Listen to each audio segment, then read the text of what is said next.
शरीर भालू जंगल के दूसरे जानवरों के शरारती बच्चों का सरदार था और सब इसे शहजादा पुकारते। एक हरे भरे जंगल में बहुत सारे भालू रहा करते थे, जहां मीठे पानी के चश्मे, सुर्ख सुर्ख सेब और रसीले फल लगे हुए थे। इसी जंगल में मानो नाम का एक शरीर भालू भी रहता था, जिसका काम सारा दिन शहद के छत्ते तलाश करना और छोटे छोटे परिंदों को तंग करना था। किसी के घोंसले से अंडे निकाल कर घास में छुपा दिए तो किसी जानवर के नन्हे मुन्ने बच्चों को उठाकर चश्मे में नहला दिया और किसी दरख्त को खामखा हिला दिया। ये सब उसके ख्याल में दिलचस्प शरारतें थीं। वो जंगल के दूसरे जानवरों के शरारती बच्चों का सरदार था और सब इसे शहजादा पुकारते। जब ये सब मिलकर शरारतें करते तो सारा जंगल सर पर उठा लेते। छोटे जानवर डर कर अपने अपने घरों में छप जाते। एक दिन मानो मियाँ एक झाड़ी से पक्के पक्के सुर्ख बीर चुन कर खा रहे थे कि क्या देखते हैं कि चंद आदमी जंगल में दाखिल हुए। मानो डरे तो बहुत के ना जाने ये कौन से जानवर हैं, कहीं देख ना लें और फिर ना जाने क्या मुसीबत आ जाए। मगर थे जरा दिल वाले, झाड़ी में छुपे बैठे रहे। मानो मियाँ ने जिंदगी भर इंसान की शक्ल नहीं देखी थी। शिकारियों को देखकर तो वो यही समझे कि ये भी उनकी तरह के जानवर हैं।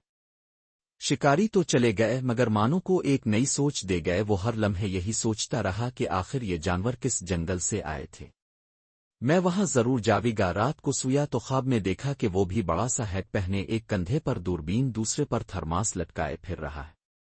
सुबह उठा तो वही फिक्र ओ सोच। इसी जंगल में एक कौवा भी रहता था। इसने जो ये मामला देखा तो झट टाल गया कि मामला गड़बड़ है।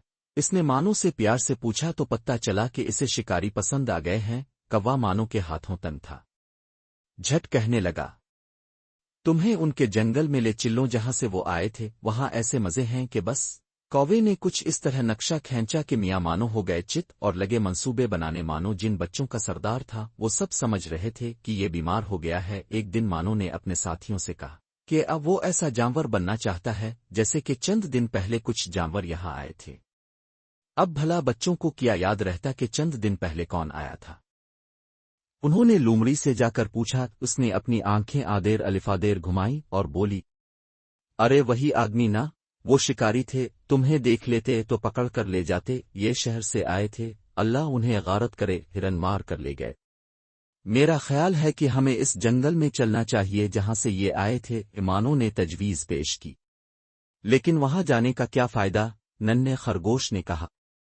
सैर व तफरी, नई जगह देखना, मालूमात में इजाफा होगा। उमानों ने फखरिया कहा। दो चार ने मानो की हाँ में हाँ मलाई, बाकी आदेर अलिफादेर हो गए। ये खबर जब मानो के माँ बाप तक पहुंची तो उन्होंने इसके कान खींचे और डांटा कि अब अगर तुमने शहर का नाम लिया तो हाथ पावे बांध कर डाल देंगे। शायद वो अपना इरादा मुलतवी कर देता। अगर कौवा ना बहकाता, वो बार बार कहता, अरे यार डर गए, यहाँ क्या पड़े हो, जब शहर से लूट करेंगे तो अपने ठाट देखना। मानो के दो साथी इसके साथ शहर जाने को तैयार हो गए। मानो की माँ बहुत परेशान थी। वो उसे खूब समझाती कि तुम्हारे लिए ये जंगल ही महफूज जगह, यहाँ से कदम ना निकालना। मगर मानो मियाँ पर तो कौवे की लच्छेदार बातों का भूत सवार था। माँ बाप का कहा न माना। एक रात अपने दो साथियों के साथ चल निकले। ऊपर कौवा उड़ता जाता, नीचे ये तीनों सफर करते। रास्ते में बांस का एक बड़ा सा जंगल आया। इसमें एक बूढ़ा बंदर रहता। इसने ये काफिला देखा तो पूछा, वो कहाँ के इरादे है। मानो ने बताया, शहर जा रहे हैं। बंदर उन पर खूब चीखा, ई पागल हुए हो, शहर जाकर मरोगे। इंसान तो तुम्हें तलाश करने जंगल आया था और तुम खुद शहर जा रहे हो। मगर कौवा दोनों को अलग ले जाकर बोला, ये तुमसे जल गया बूढ़ा है ना, अब चल फिर नहीं सकता, इसलिए बातें बनाता है। दोनों ने फैसला किया कि कल सुबह दोबारा सफर शुरू करेंगे। सुबह मानो की आँख खिली तो वो अकेला था, उसके दोनों साथी भाग गए थे। मानो उदास हुआ तो कौवे ने ढारस बंधाई, अरे मैं अभी जिंदा हूं तुम्हारे साथ शहर चलने के लिए। दोनों ने सफर शुरू किया। कई दिन गुजर गए। आखिर एक रात वो शहर के नजदीक पहुंच गए। लो भाई, शहर आ गया, अब हम मजे करेंगे। दौर से शहर के मकान, सड़कें, कारखाने नजर आ रहे थे। मानो खुशी और हैरत से पागल हुआ जा रहा था। इसका जी चाहता था कि वो भाग कर वहां चला जाए। कौवे ने प्रोग्राम बनाया कि कल सुबह ताज़ा दम होकर शहर जाएंगे, अभी आराम करना चाहिए। रात को मानो सोया तो इसने ख्वाब देखा, वो शफाफ सड़क पर चला जा रहा है, बहुत से जानवर उसके पीछे हैं। वो तालियां बजा रहे हैं और आवाजें किस रहे हैं, मगर ये नाक में रस्सी कैसी है। इसने झटक दिया, फिर रस्सी ये क्या है। صبح اس کی آنکھ کھلی تو کوا بھی غائب تھا۔ وہ گھبرایا تو بہت مگر سوچنے لگا چلو شہر تو آ ہی گیا ہے، اب اکیلے مزے کریں گے۔ یہ سوچ کر اس نے بھرپور انگڑائی لی اور اٹھ کر شہر کی طرف چل پڑا۔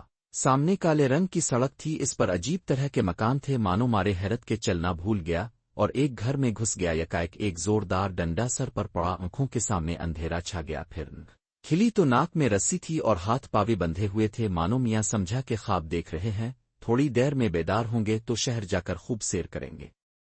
یہ سوچ کر آنکھیں بند کر لیں، مگر بھوک سے برا حال تھا، نیند کہاں سے آتی۔ یہ حقیقت تھی، مانو نے چاروں طرف دیکھا، یہ بند جگہ تھی۔ اس طرح پڑے پڑے کئی دن گزر گئے، مانو کا بھوک سے یہ عالم ہو گیا کہ ہر وقت آنکھوں کے سامنے اندھیرا چھایا رہتا، ہاتھ پیروں کی جان نکل چکی تھی۔ ایک دن ایک آدمی اندر آیا، اس نے مانو کو کچھ کھانے کے لیے دیا، مانو نے وہ کھا لیا اور دوبارہ گہری نیند سو گیا۔ پیارے بچوں، آج کل یہ شریر بھالو گلی کوچوں میں عجیب عجیب کھیل دکھاتا پھرتا ہے۔ اس نے جنگل کے جانوروں کو تنگ کر رکھا تھا، اس نے اپنی ماں کا کہا نہ مانا تھا، اور آج لوگ اس کی ناک میں رسی ڈالے کھینچتے پھرتے ہیں۔